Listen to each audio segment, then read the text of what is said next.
అందరికీ దేవుని పేట శుభాభివందనాలు తెలియపరుస్తున్నాను. ఈరోజు ముఖ్యమైన సబ్జెక్ట్ మనము విందాము. సబ్జెక్ట్ పేరు వచ్చేసి దేవుని కుమారులు మనుష్య కుమార్తెలను వివాహమాడినారా. మరొకసారి తెలుసుకుందాం. దేవుని కుమారులు మనుష్య కుమార్తెలను వివాహమాడినారా. దేవదూతలు దేవుని కుమారులు కాందియు కేవలం పరిచారకులు మాత్రమేనని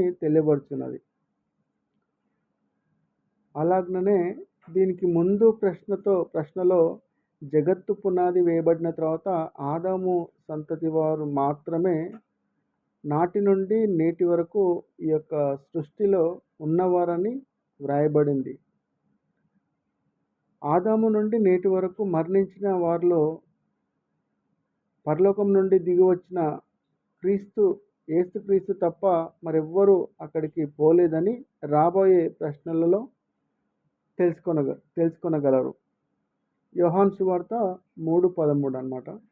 అలాగైనప్పుడు ఈ యొక్క క్రింది వాక్య భావన మనము తీవ్రంగా ఆలోచించగలరు. దేవుని కుమారులు నర్ల కుమార్తెలు చక్కని వారిని చూచి అందరూ తమ మనసుకు వచ్చిన స్త్రీలను వివాహం చేసుకోండి అనే మాట ఆదికాండము 6వ అధ్యాయం 2వ వచనంలో తెలియపరచబడింది.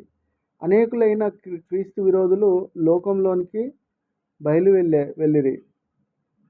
పరలోకంలో ఉన్న దేవుని కుమారులు స్త్రీల వ్యామోహంలో పడి భూమి మీదకు వచ్చి వివాహమాడినారని కొన్ని ఇంగ్లీష్ బైబిల్లో ఆదికాండం 6వ అధ్యాయం నందు బొమ్మలు వేసి ప్రచురించట విశేషం. మరికొందరు ఆదాముకు ముందున్న సృష్టిలో నరులు పుట్టారని, అందు ఉత్తములైన వారు దేవుని కుమారులుగా పరలోకమునకు వెళ్ళి అక్కడి నుండి ఆదాం సంతతిలోని అనగా రెండవ సృష్టిలోని నరుల కుమార్తెలను చక్కని వారని చూచి భూమికి దిగివచ్చి వివాహమాడినారని విడ్డూరంగా బోధిస్తున్నారు.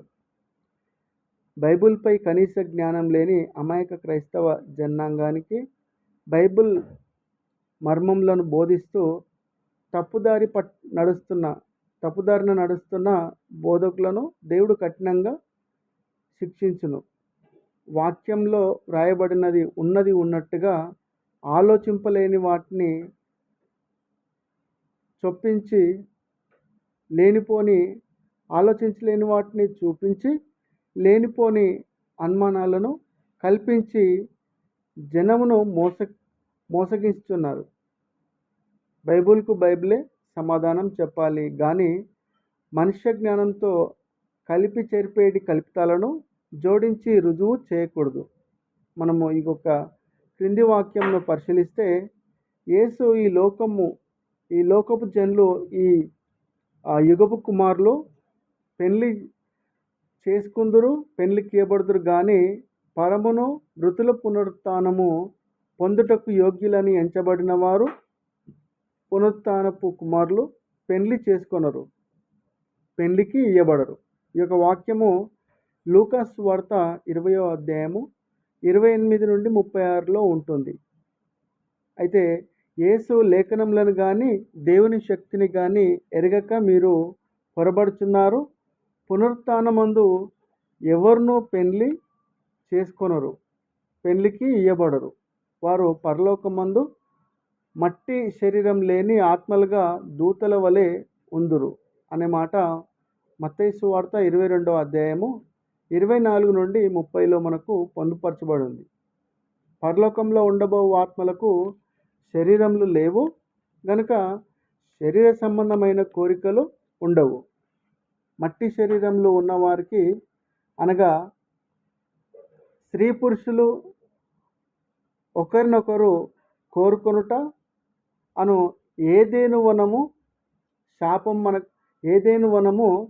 శాపం మనకు తెలియను.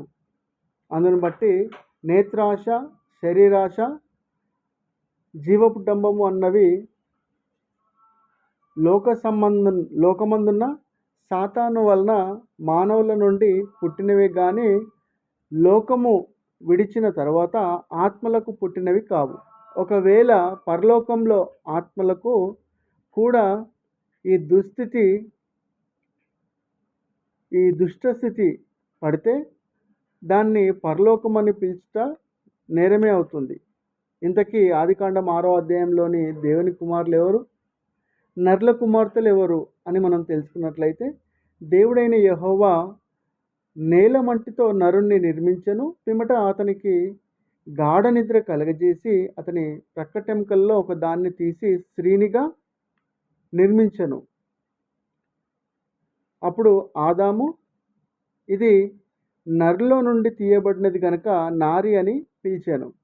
ఈ మాట మనము ఆదికాండము 2వ అధ్యాయం 7వ వచనంలో, అదేవిధంగా 21వ అధ్యాయము 23వ వచనంలో చూస్తాం.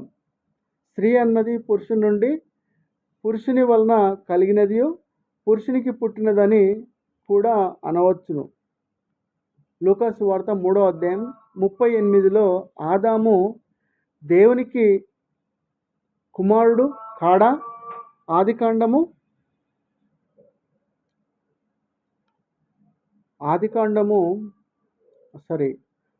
లూకా సువార్త 3:38లో ఆదాము దేవునికి కుమారుడు కాడా అనే మాట చూడొచ్చు. అదేవిధంగా ఆదికాండము 6వ అధ్యాయము 2వ వచనం ప్రకారము హవ్వ నర్ని కుమార్తెగా ఉన్నది, స్త్రీ పురుషుని నుండి కలిగెను అనే మాట మనం అక్కడ చూస్తున్నాము. కానీ పురుషుడు స్త్రీ నుండి కలగలేదు.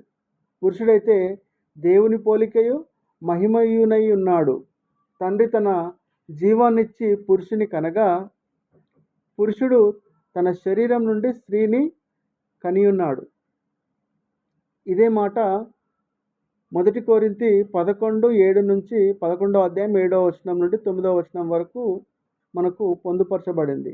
అందువలన పురుషులైన వారు దేవుని కుమారులు కాగా నరుని నుండి కలిగిన స్త్రీలు ఎవరైతే ఉన్నారో నరుల కుమార్తెలని వాక్యము చెప్తుందన్నమాట.